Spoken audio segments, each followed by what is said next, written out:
टिपेको टिम्बु चाहिँ तेल र नुन मात्रै लाएर फ्राई गरेर राख्ने यसलाई चाहिँ। यो जेरेनियमको कलेक्सन चाहिँ यतिको भएको छ मेरो चाहिँ, दामी फुल्दैछ है। आज चाहिँ हाम्रो खाजामा चाहिँ यो छ आलु है, यस्तो दामी छ। कस्तो भएछ दामी यहाँ कस्तो? आज चाहिँ हाम्रो पुच्का पार्टी छ यहाँ चाहिँ। किन यो भाइले चाहिँ हात लाग्छ दोकानमा? होइन बहिनी राम्रो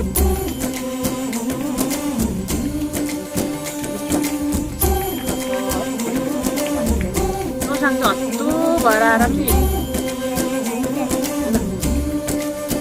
हत्तु भएर खान्छ अरे नसाङ सकेर आरामले चिया खाँदैछु है। आगोमा पकाएको चिया यस्तो दामी आगो चाहिँ नापिहालेको अहिले।